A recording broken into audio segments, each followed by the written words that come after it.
This video concerns the Rnav 1.3 approach into Collingwood. We are currently just a little bit north of the Mans VOR, heading northbound towards Collingwood, and we've been cleared out of controlled airspace by the Rnav 1.3. So the first thing we have to do is load the approach, and we'll have to find Collingwood amongst the nearest. There it is. Enter, scroll down. The Rnav 1.3 LPV, yes, that's what we want. We don't want vectors. We want IPFOB, the initial approach fix, baro, and now 1010 for minimum or decision altitude. And enter and activate. So we'll just set nav for the autopilot mode, and then we can clear this. We'll bring up the flight plan on this side. It's much more useful on this side, and more information is available. So right now, VNav is calculating on the basis of the point Irmer to arrive there at 3,000 feet. To do that, here's the top of the descent. But let's say ATC wants us to be at or below 4,000 feet at IPFOB. So we get the cursor active, and we move the cursor to highlight the altitude, get the 5 digits showing, and then put in 4,000.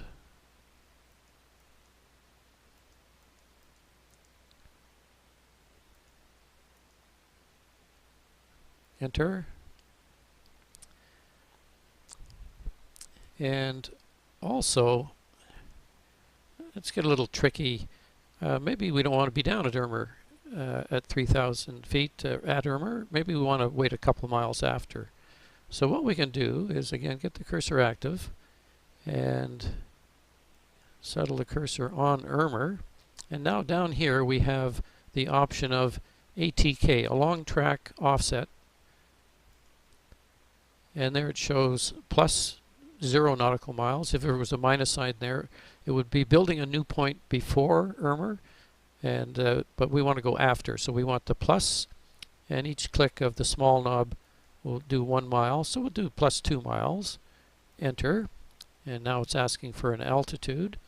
Back to Irmer, and we want to just get rid of this. We don't want to put anything in particular in. Just want to get rid of that. So press clear. OK. And there it is.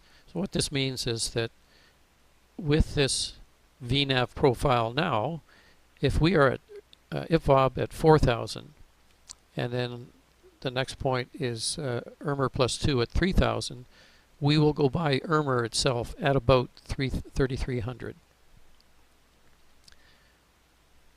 Okay, so that's all set up. This is the point, by the way, this little orange box, the Irmer plus 2. This is the approach briefing for the Rnav to runway 13 at Collingwood. We're currently in the area where the MSA is 3,300, so until such time as we reach IPFOB, we will descend to 3,300. After that, we will continue descent to the glide path interception altitude of 3,000 feet. After that, we'll go by the final approach fix. The check altitude is 2,400 and decision altitude 1010. The missed approach, climb to 3,100 feet, tracking 129 out to Navka, and then a left turn to Pikpu. Radios and radials, we are on Unicom 122.85, and Toronto Centre is in the standby box 124.025. There are no timings for this approach, and there's nothing special about the wind conditions at the field. And that concludes the approach briefing.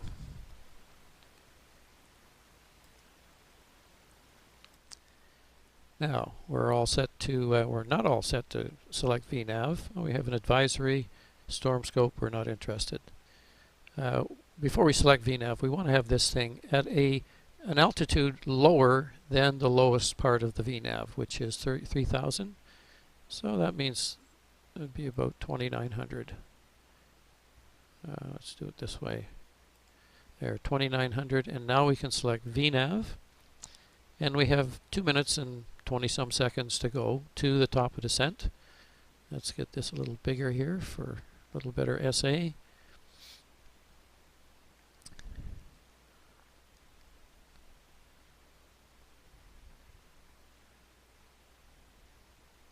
So when we selected VNav, it's always good to check that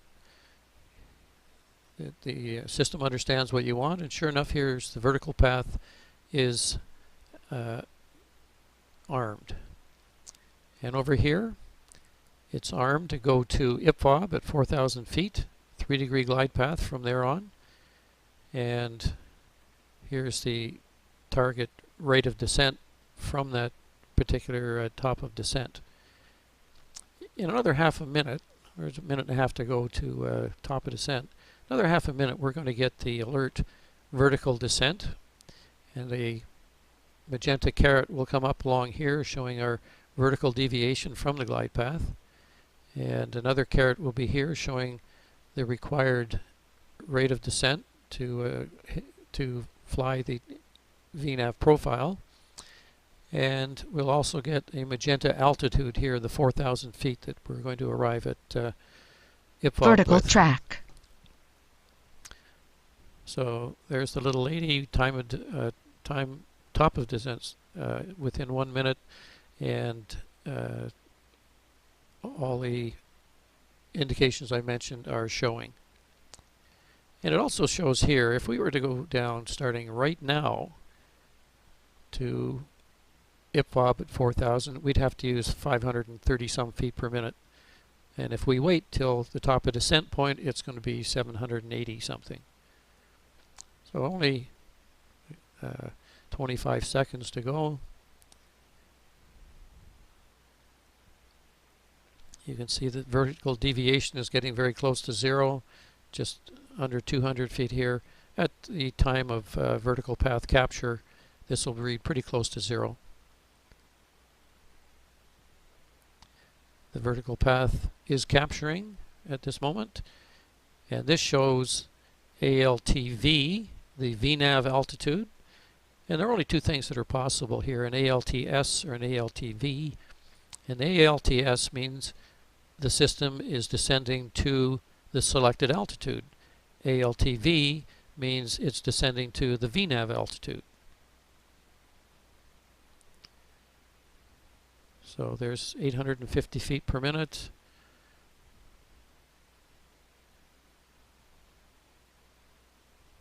And since we are getting on to the approach track very soon, it's about time to get control of the airspeed. In this stage of the approach, kind of like 110 to 120.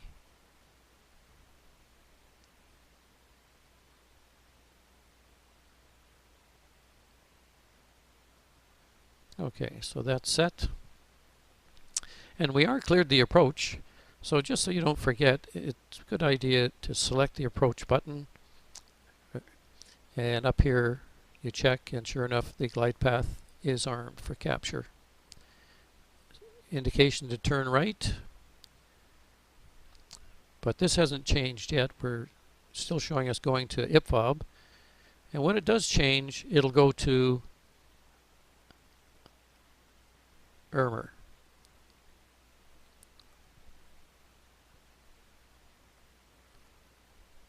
You can see this magenta diamond here. This is an indication of your track.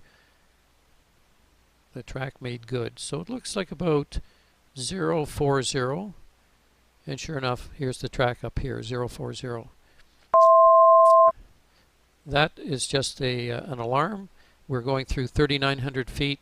The selected altitude is 2,900, so that's just the 1,000 feet to go warning. But of course that has to do with another altitude control system. And right now we're dealing with the Rnav altitude, so that's just extraneous information. You can ignore that.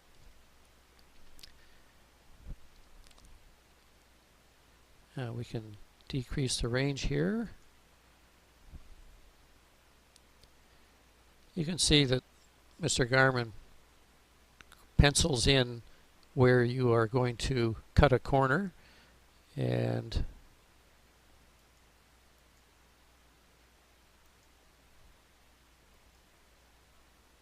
there's more visible now. This waypoint here is a fly-by waypoint. A fly-over waypoint would be something like the final approach fix or the missed approach point, where you are required to fly over it, not just somewhere near.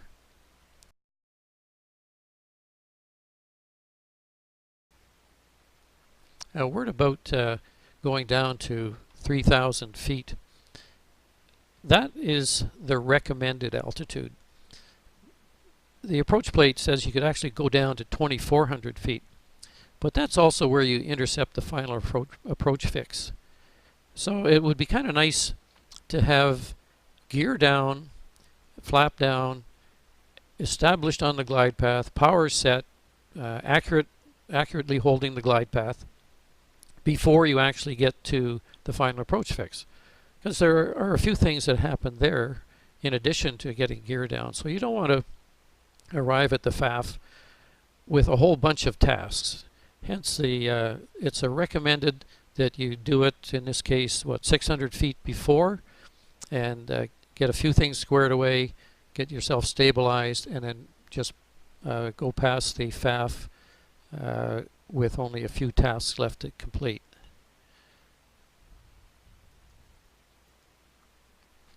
Alright, so now you can see this indicator shows that we're going to Otvug. It doesn't show us going to Irmer +2. It jumps right around that.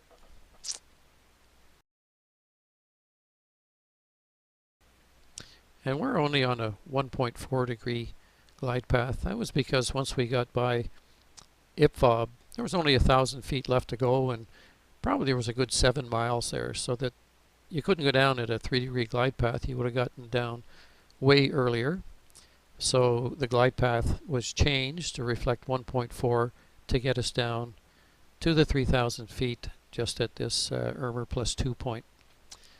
When we did come around that corner and the final approach fix became the active waypoint, LPV became visible on the CDI, and you should be checking to see that that is in fact the approach that you're flying.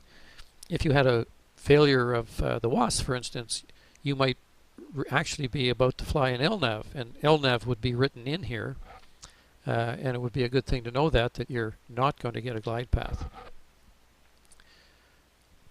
Okay, so we can see the glide path indicator is shown its face and is coming down. Typically, when it's in this vicinity here, you would drop the gear and approach flap and continue down.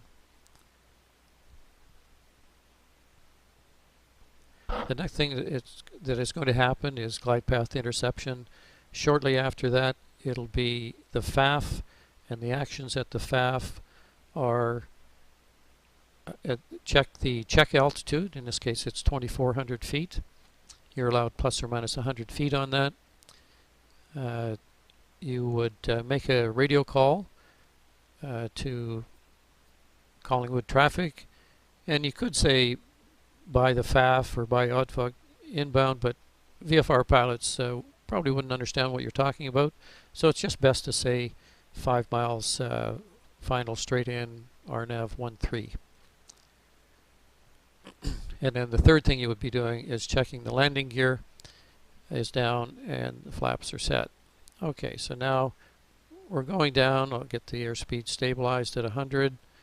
100 knots, we figure, gives you a good margin of extra speed in order to cope with any potential single engine failure. There's a spurious altitude warning again.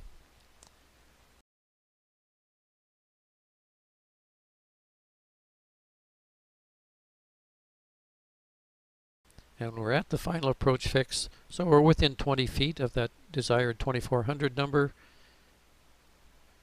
We make a radio call, Collingwood traffic, Romeo Alpha Delta is 5 miles, straight in final, runway 13 for a full stop. And then 3 green, land correction, approach flap is down.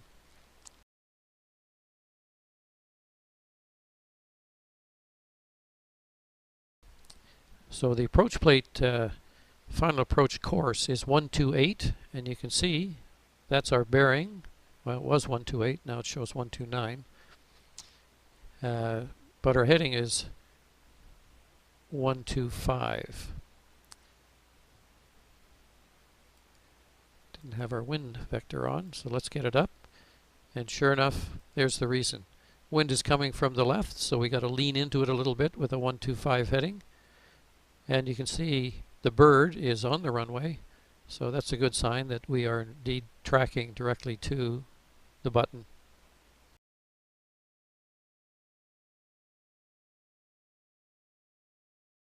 We're just 2.6 miles now to the missed approach point.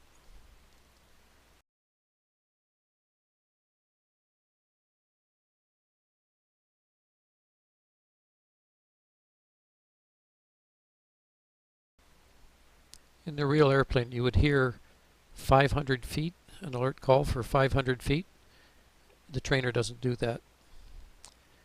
And here is the decision altitude coming into view, that blue marker. When it gets within 100 feet, it turns white, and at minimum descent or decision altitude, it turns yellow.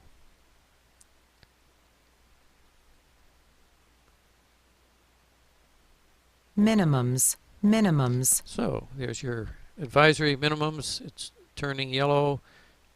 We slow to 82 for approach speed. You put down land flap now.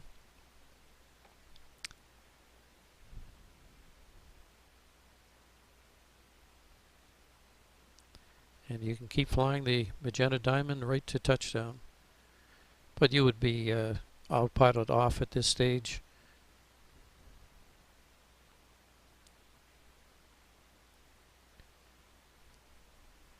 And the trainer lands like a carrier. You get stopped and it pulls you back as if you were snagging a cable.